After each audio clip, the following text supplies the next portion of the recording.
Pagi guys, pagi. Hari ini gue bakal mau nge-vlog soal gimana kegiatan gue di hari Lebaran saat Corona di Norway. Jadi kali ini gue mau kasih unjuk kalian keadaan di Norway di saat Corona seperti ini. Mereka tuh ngapain aja. Dan kebetulan gue selesai dengan karantina gue 14 hari seperti minggu kemarin. Jadi gue bisa boleh keluar dan pengen ngunjungin temen gue, atau gue panggilnya tante lah ibaratnya karena lebih tua dari gue. Jadi gue bakal temuin tante Budak namanya, dia orang Padang Medan. Dan rencana di puasa sekarang ini gue pengen buka bersama bareng sama dia, terus sama bikin kue nastar. Jadi karena kebetulan kita nggak bisa lebaran di Indonesia tahun ini karena kan corona, jadi lebarannya di rumah aja dan mau bikin kuenya di rumah aja juga. Yang tepatnya tuh biar merasakan seperti keluarga di Padang, terutama gue, nyokap bokap gue ada di Padang. Biasanya tuh gue tradisi di Indonesia setiap gue pulang lebaran itu tradisinya tuh selalu bikin kue bareng karena mama tuh suka bikin kue, jualan kue. Jadi karena berhubung tahun ini nggak bisa, mau nggak mau gue coba belajar bikin kue sendiri. Tapi dengan tentunya resep nyokap juga.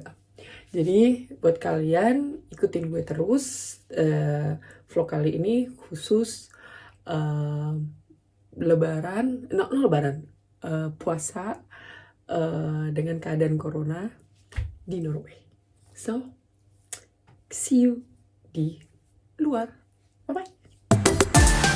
Guys, sekarang gue lagi nunggu kereta tempatnya. Perjalanan ke rumah Tante Butet itu nempuh jarak sekitar sejam lebih lah kayaknya. Soalnya rumah gue tuh agak jauh rumah dia. Dia rumahnya tuh di kota banget, sedangkan gue tuh di deket airport. Jadi lumayan, nggak jauh-jauh banget. Lumayan sih jauh, tapi nggak jauh-jauh banget bener. Kayak gitu. Nah sekarang lo lihat situasi sepi banget.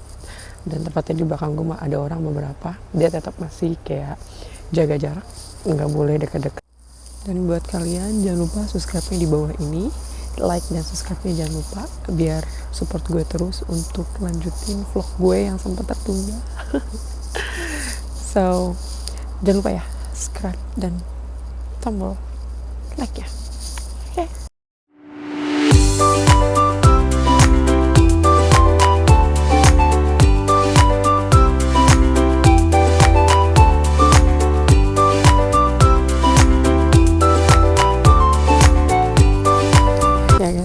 Seperti yang lo lihat di belakang gue nggak ada orang, sepi banget.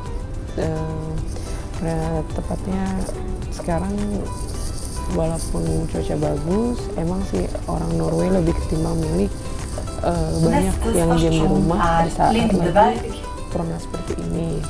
Nggak terlalu banyak yang keluar kalau nggak perlu banget kayak gitu. Mungkin wisatawan boleh keluar, tapi jangan yang kayak sering gitu, dan jangan yang terlalu banyak keramaian gitu. Jadi ibaratnya orang Norway lebih yang secure buat nggak ngumpul-ngumpul terlalu dekat. Sekalipun ngumpul mereka harus jaga jarak gitu ibaratnya. Seperti yang lo lihat sekarang di depan gue juga itu kosong banget, nggak ada orang. Jadi satu gerbong ini cuma gue doang isinya kayak gitu. So biasanya tuh kalau di hari biasa ini tuh apalagi musim panas kayak gini ya, ada matahari kayak gini, jadi sebelum corona datang tuh biasanya tuh ramai banget, banyak banget orang yang bakal keluar. Tapi karena mereka memikirkan keselamatan mereka masing-masing dan tanggung jawab mereka juga, jikalau mereka ternyata ada corona dan mereka nanti menyebarkan virus corona itu kepada orang, dan itu tanggung jawabnya berat banget, mereka nggak mau. Jadi lebih tepatnya mereka sadar diri masing-masing kayak begitu. bukan karena mikir diri mereka sendiri, tapi juga mereka memikirkan keselamatan orang lain kayak gitu. Jadi buat kalian guys yang ada di Indonesia,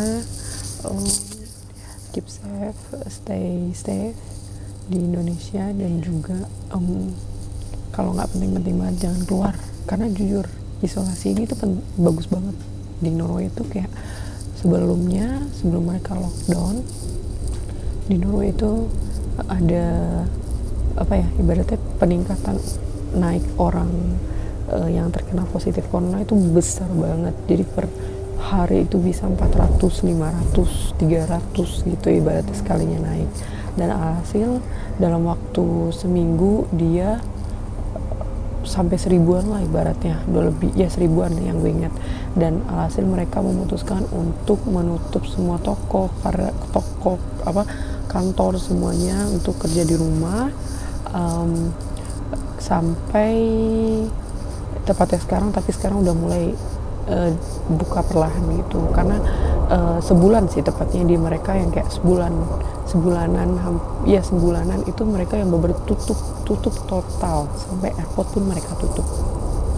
Mereka nggak bolehin orang buat keluar dulu, tapi yang masuk boleh, tetapi itu pun yang boleh masuk orang yang punya resident permit, yang tinggal di sini, yang punya kegiatan di sini, yang punya ibaratnya asli orang sini juga gitu. Jadi mereka yang kemarin sempat stuck di negara lain hanya diperbolehkan terbang untuk orang yang dari luar negara lain, yang kemarin mungkin orang Norway ataupun orang yang resident Norway gitu datang ke Norway untuk bekerja misalkan gitu ya, karena udah lama kayak model gue gini yang ada kuliah juga, jadi dibolehkan masuk ke Norway. Tapi sedangkan buat yang turis itu nggak dibolehkan dulu, tidak diperbolehkan, karena turis itu yang chance-nya lebih besar untuk orang Norway ataupun orang di daerah Norway ini bisa dapat coronavirus kayak gitu, dan juga bakal mempersulit mereka juga untuk menanggulangi itu virus tersebut gitu. Karena kalau kalian yang tinggal di sini, kalian bisa dan kalian harus untuk isolasikan diri di rumah 14 hari itu harus. Sedangkan yang turis itu tidak bisa, karena apa? Mereka stay di hotel, mereka juga harus bayar hotelnya, dan mereka tujuannya untuk liburan kayak gitu. Jadi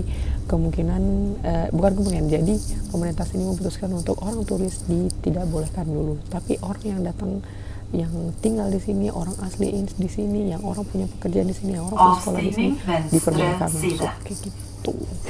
Nah, cuman ya seperti itu, harus di karantina 14 hari. So, see you guys di rumah tante.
Kebetulan nih ada orang Indonesia ketemu di Oslo. Namanya siapa namanya? Udi. Yang Kak ini namanya siapa Kak? Namanya siapa? Irfan. Kak Irfan. Kak, aku namanya Vanessa. Nice to meet you too.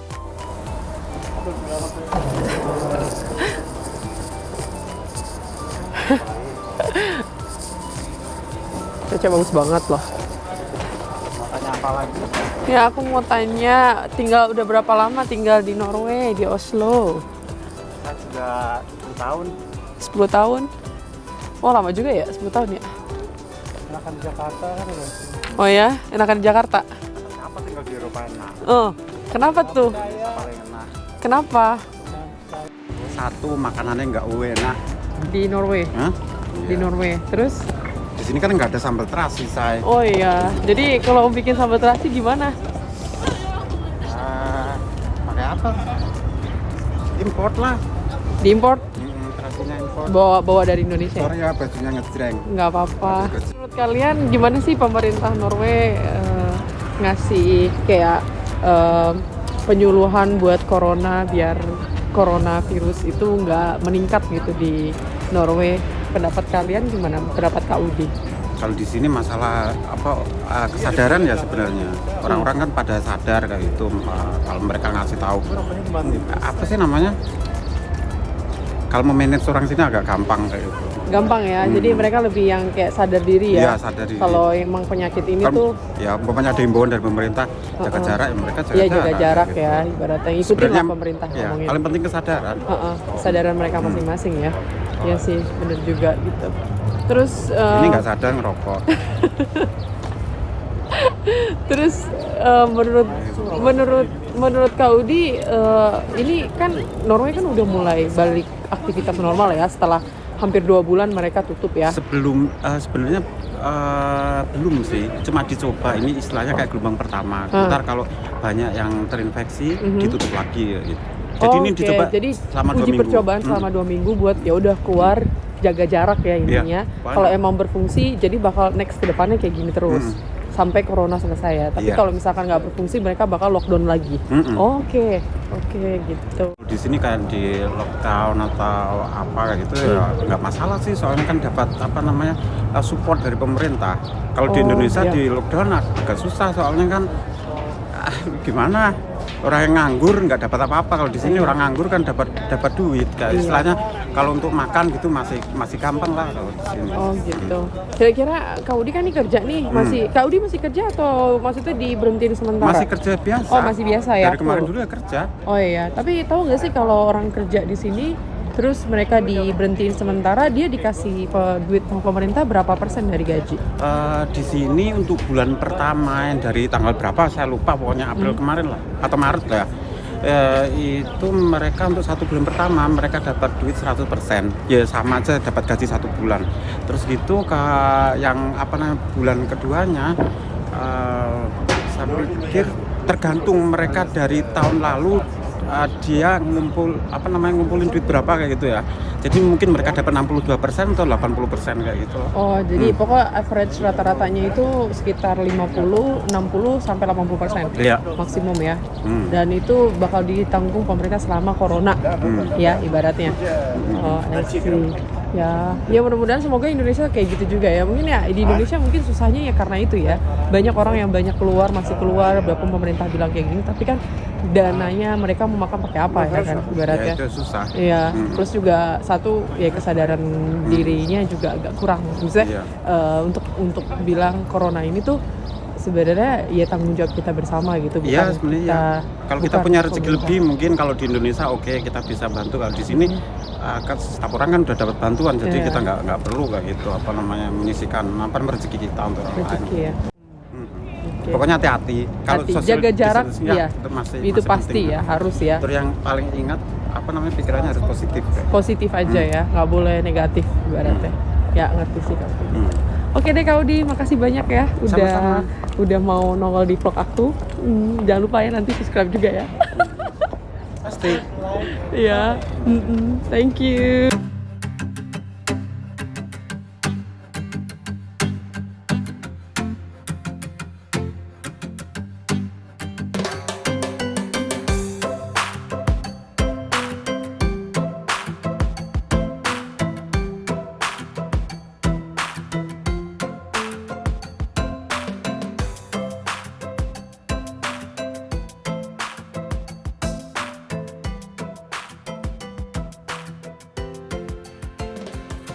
Guys, sekarang gue udah turun kereta, lagi nyampe di rumah Tante Butet.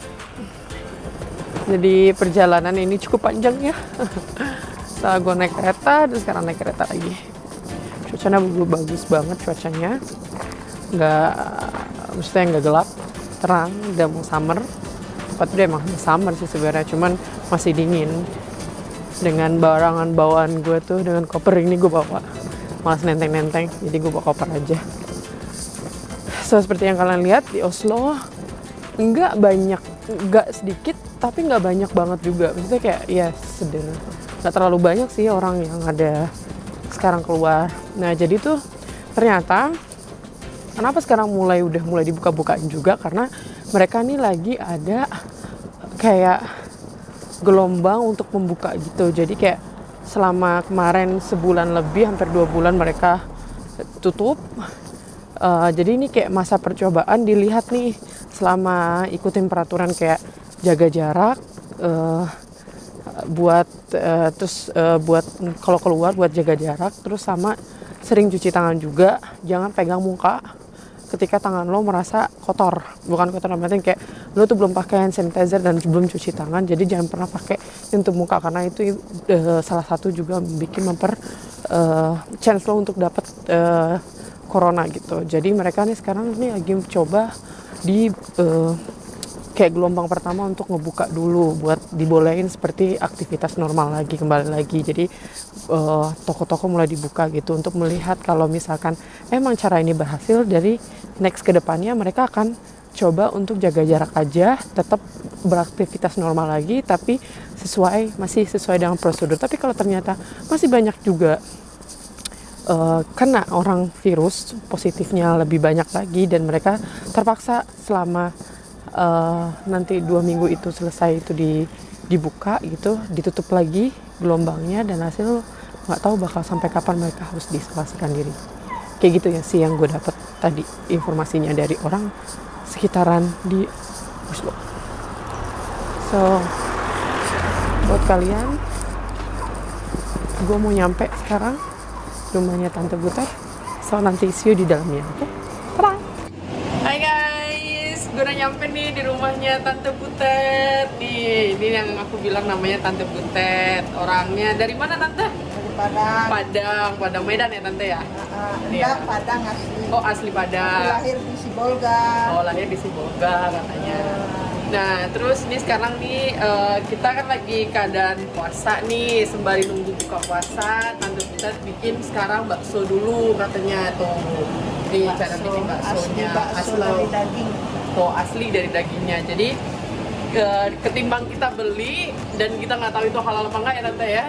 Jadi lebih baik kita bikin sendiri. Nah caranya itu nggak susah. Gimana Tante? Tolong kasih tahu Tante gimana cara bikin baksonya.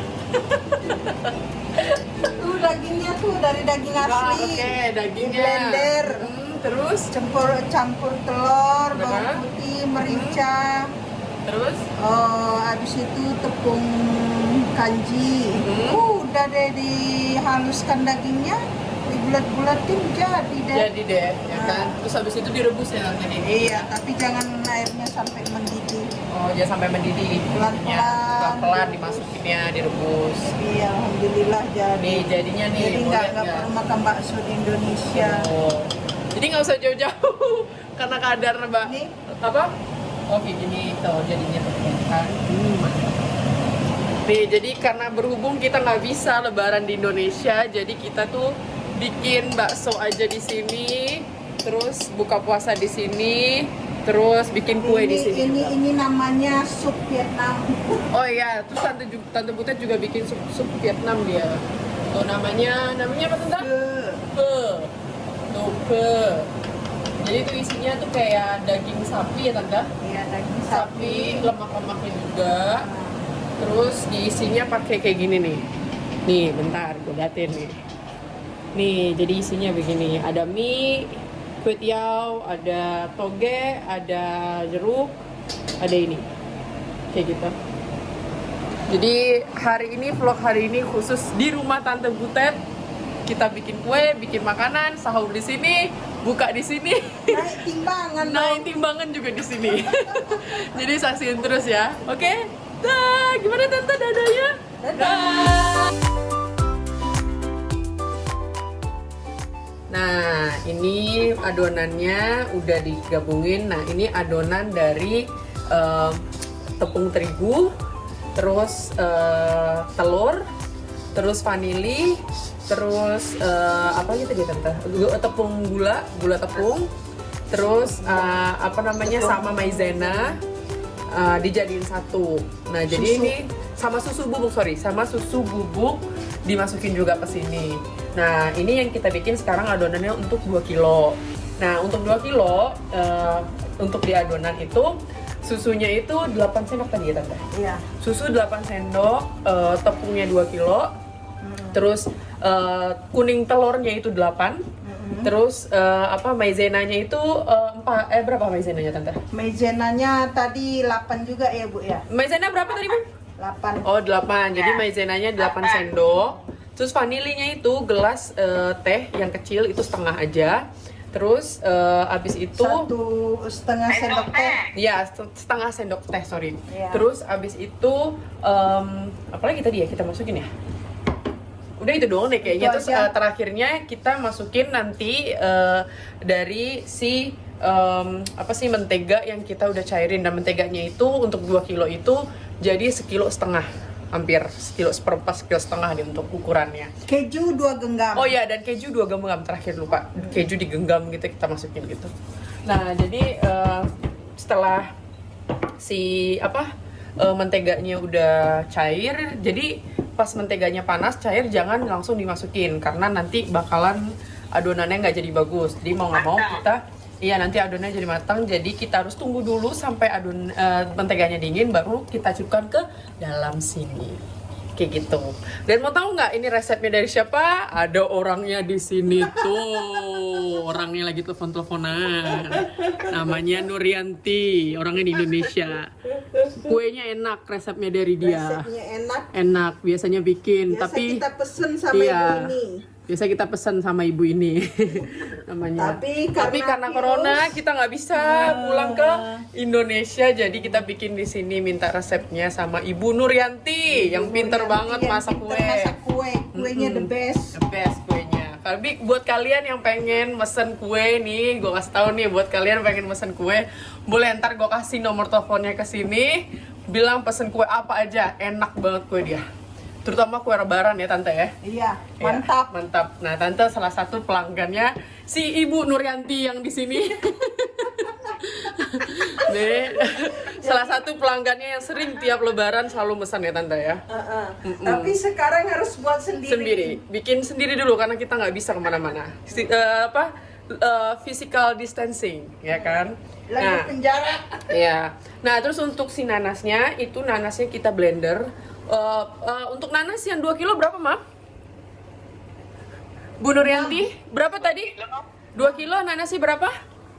6. Oh, jadi nanasnya 6 nanas kita blender, terus kita goreng, masukin gula. Tuh, nih, jadi kita goreng sampai dia ngelengket. Dikeringin airnya, jadi sampai dia tuh lengket, kayak begitu. Gampang kok bikin kuenya ternyata. Ternyata bikin kuenya itu gampang guys, nggak susah. Gue pikir tuh susah, ternyata tuh gampang. Nggak sesusah itu ya nggak tante? Bikinnya lama, cuman Mbak. Iya, cuma butuh kesabaran untuk bikin kue ini. Karena sabarannya adalah kita udah harus menunggu si si nanasnya, lama banget masaknya kan. Terus belum lagi kita mulung-mulungnya. Itu adalah cobaan yang paling berat. Berat banget memulung-mulung itu. Seperti itu. Jadi ya udah kita lihat nanti ya sampai udah jadi. Sampai udah jadi baru deh. Sampai kita mulung deh. Ntar gue kasih tahu gimana cara mulung yang bagus juga. Oke? Bye.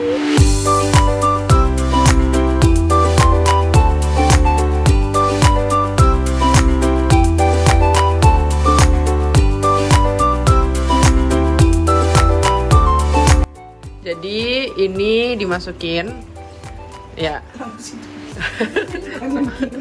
Bu, udah mulai ya Bu ya? Nih, Udah dingin. Sedikit tante. dikit-dikit. Sedikit tante ini. Oleh ini. Tuh sedikit. Sedikit.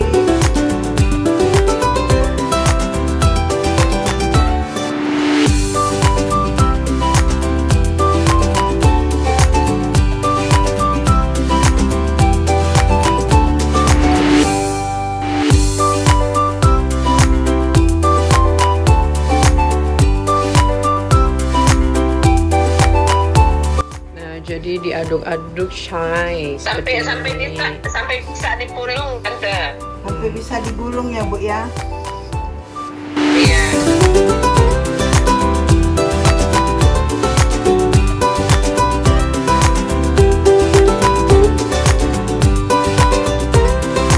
Agak mulai Jadi teraduk. seperti ini jadinya guys. Nah, sekarang nih sembari kita menunggu adonan ini selesai, ya kan? Ini menunggu si apa namanya nanasnya, kita bikin bubur sumsum karena kebetulan saya lagi kepengen bubur sumsum. Ini tante yang paling baik hati mau membuatkan. Ini adonannya apa aja tante? Santan, garam, tepung beras, daun pandan. Jadi diaduk-aduk ya? Diaduk dulu baru dimasukin ke sini. Oh gitu. Terus sedangkan gulanya di Norway nggak ada gula merah yang enak. Tante Butet dia berpikir dong, hasil apa? Nih gula merahnya itu jadi dari gula biasa digoreng dulu sama dia dimasak, digongseng. Gula putih. Alhasil jadi gulanya merah begini. Nah tuh, terus kan lama-lama kan mencair nih gulanya nih ya kan. Tante ditambahin air ya tante ya? Iya, tambah air. Ya kayak gitu. Jadi dong bubur sumsum. Pusing dong cari gula Iya. merah di Norway. Nggak ribet. Nah, di kan ibaratnya nggak susah untuk mendapatkan apa yang ada di Indonesia, bisa dibikin di sini juga, ya nggak tante?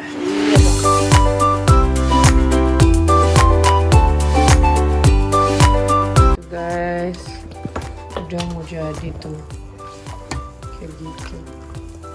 Lagi ya tante. Untuk kesabaran buat ginian ya tante. Iya. Kapan Nah, taruh udah jadi tuh. Makan puas-puas Vanessa.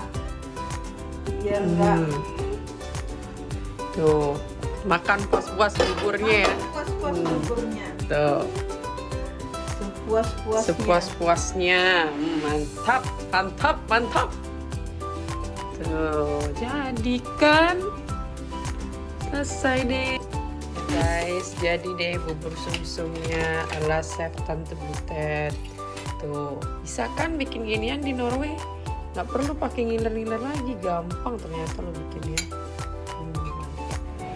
Buka puasa, udah mulai. Tante Butet masih ngurus-ngurus baksonya. Sekarang kita buka puasa dulu. Di sini buka puasa 21-27. Jadi sekarang gue mau makan bakso dulu. Cobain baksonya Tante Butet, ya kan? Kita bikin dulu, enak atau enggak kita lihat. Itu enak banget. Kelihatannya tuh enak banget.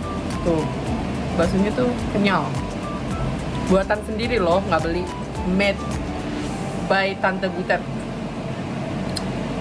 Baca doa dulu.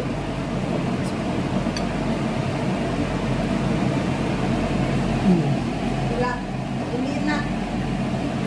Cantik dia si bakso. Rasa baksonya gimana? Enak, Kenyal nggak? kenyal, Namanya daging asli. mantap. Oh, enak tante.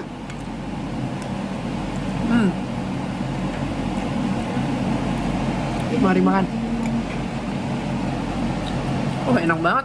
Kayak ini loh, kayak soto Padang. Hampir mirip.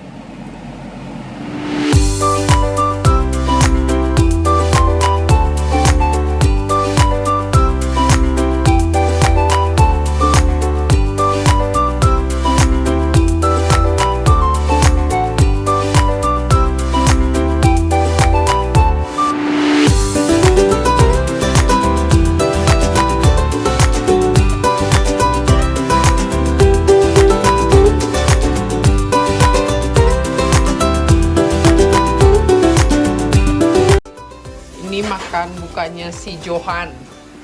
Dia coba pakai cabai katanya. Anak bule. Ini Camilla yang puasa juga hari ini. Jadi mereka makan ini, nggak pakai nasi. Jadi buat kalian yang pengen tahu anak bule makan apa pas buka puasa, nih makannya. Jadi nggak perlu pakai nasi, say, nggak perlu. Jadi ibaratnya apapun yang ada gitu, ibaratnya ya makan aja. Ya nggak, Yohan? Apa? Ya nggak? Apa? Makan apa aja, tidak perlu nasi, right? Hah? Tidak perlu. Du trenger ikke å spise ris, ikke sant? Ya. Etter faste? Ya. Nah, kalau ini namanya Camilla. Ini anak Tante Butet yang pertama. Manis kan dia.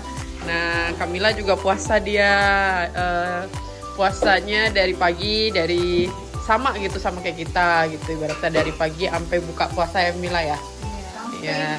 Sampai jam berapa? 21:27. Ya kan? Nah, ini juga Yohan juga. Dia nih, berapa umur kamu? Ya, umur kamu. Umur kamu aduh. 14 umur dia. Ini 14 udah bisa puasa. Nah, kalau Camilla berapa umurnya? 19. Tuh Camilla juga 19 puasa di Norway juga. Ini Jadi serbetur mamanya. nah, serbetur. ini nih, ini mamanya chefnya datang. Puasa, dihidangkan buat Tuh, dihidangkan. Tuh. penuh puasanya. Iya. Selamat berbuka puasa. Tuh, lihat tuh. Nah, ini dia mulai belajar makan cabai dia soalnya. Makannya pakai pisang ya kan? Anak bule makannya pakai pisang. Anak bule makan pakai pisang. Kalau kita pisang sebagai dessert ya kan? Kalau dia enggak, pisang dulu baru makan itu. Ya. Udah 2 pisang dimakan sama dia. Selamat makan.